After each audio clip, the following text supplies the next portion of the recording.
नाज़रीन अस्सलाम वालेकुम। आपकी खिदमत में एक नई वीडियो के साथ आपका मेज़बान हाजिर है।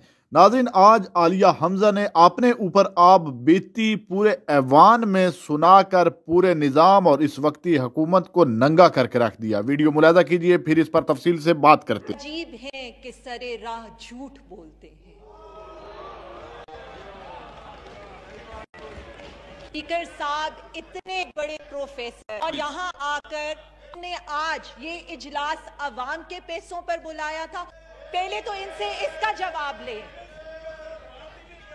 फिर दो घंटे खड़े होकर इदारों को मलाइन करते हैं। अभी तो मैंने शुरू किया है, दो घंटे यहाँ आकर इदारों को मलाइन करते हैं। तो जनाब स्पीकर, ये अवाम का पैसा है, हम अवाम के कस्टोडियन हैं, एक एक पाई का हिसाब रखेंगे। मैं आपसे रिक्वेस्ट करती हूं, अगर इन्होंने अपनी कॉन्स्टिट्यूएंसीज की नुमाइंदगी करनी है तो इन्हें हमारी तरह रात के 12 बजे तक यहां बैठकर इस इजलास को सुनना था। बजट स्पीच के 86 आपने खुद बताया, इतनी लंबी बजट स्पीच आज तक नहीं हुई। उसके बाद आज इस इजलास को बुलाने का मकसद, हमें दूर दूर से बुलाने का मकसद क्या सिर्फ इतना था कि भीख मांगी जाए?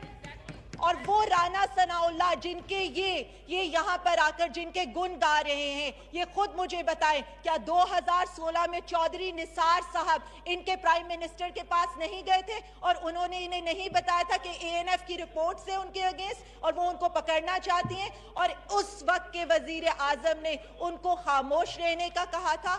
बिल्कुल इसी तरह जिस तरह सारी मनी लॉन्ड्रिंग और करप्शन के केसेस इन्होंने एक दूसरे पर बनाए थे, राना सनाउल्लाह का केस भी पुरानी हुकूमत में बना हुआ है।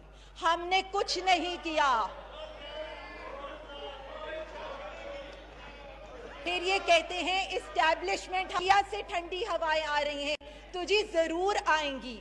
इसलिए आएंगी कि हम डॉन लीक्स नहीं करते, हम डॉन लीक्स 1 और डॉन लीक्स 2 नहीं करते, हम जजेस की वीडियोस नहीं बनाते और इस तरह उनको प्रेशराइज नहीं करते।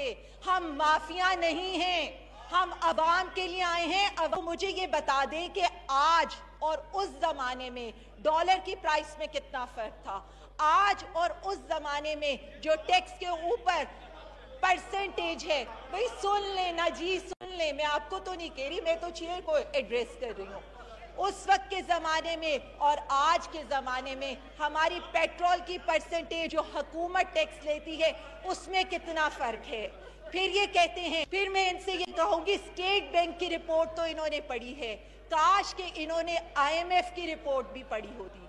आईएमएफ की रिपोर्ट है और जो इसी वक्त इसी महीने के 4-5 दिन पहले शाया हुई है, और वो रिपोर्ट क्या कहती है? वो रिपोर्ट सारा मलबा इन्हीं की हुकूमत पर डालती है। इनसे पूछें क्या इन्होंने साफ पानी पे नहीं लूटा? इनसे पूछें क्या इन्होंने आशियाना पे नहीं लूटा?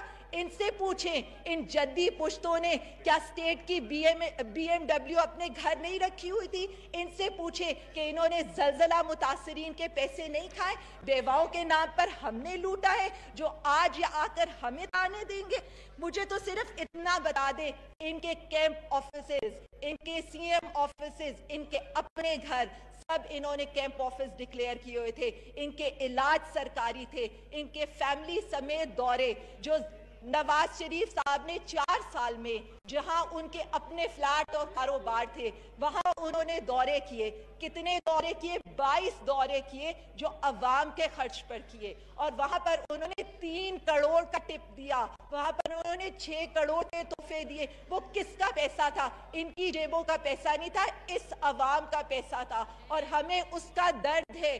फिर जरदारी साहब के ऊपर 5 साल दौर में जहां दुबई का उनका अकामा था, 58 निजी दौरे किए।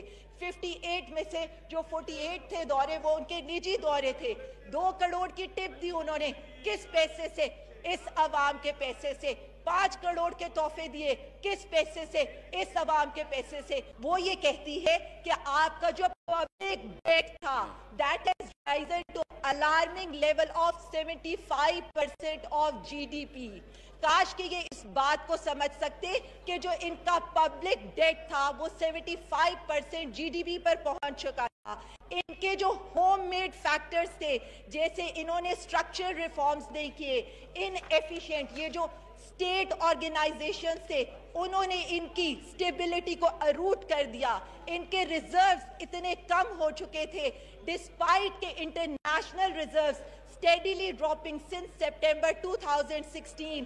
इनका जो gross revenue था that stood at 1.7 month of import cover in May end. और मेरे ख्याल में इन्हें वो 7 सफ़े ज़रूर पढ़ने चाहिए जो चार्ट शीट है इनकी हुकूमत के खिलाफ, और उसमें ये साफ लिखा हुआ है कि खान साहब अपनी पूरी एफर्ट करे इस इकोनॉमी को स्टेबलाइज करने के लिए। उसमें ये भी लिखा हुआ है कि how PML and mismanage the energy sector by delaying tariff increase which ultimately balloons circular debt। जो 1500 का सर्कुलर डेट ये छोड़ के गए थे, जो हमें ब्लेम करते हैं गैस और इलेक्ट्रिसिटी की प्राइसेस इंक्रीज करने पे।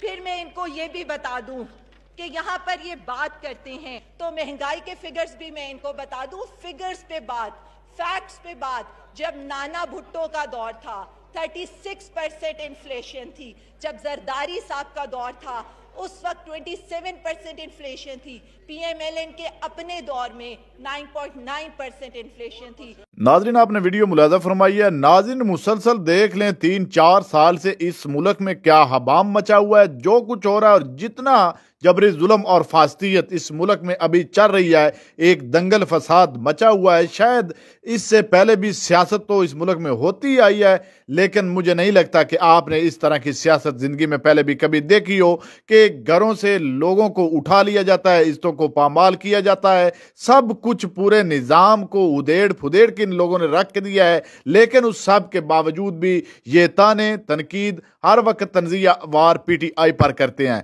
लेकिन नाज़रीन, आपने ये वीडियो मुलाज़ा फरमाई है, आलिया हमजा ने पूरे निज़ाम को लपेट के रख दिया और सब कुछ उन्होंने हकीकत पर मबनी और वाज़े कर दिया। इस वीडियो को देखने के बाद आपकी इस वीडियो के बारे में क्या राय है, कमेंट सेक्शन में कीमती राय दीजिए और अगली वीडियो तक आपने मेज़बान को दीजिए इजाज़त। अल्लाह हाफिज़।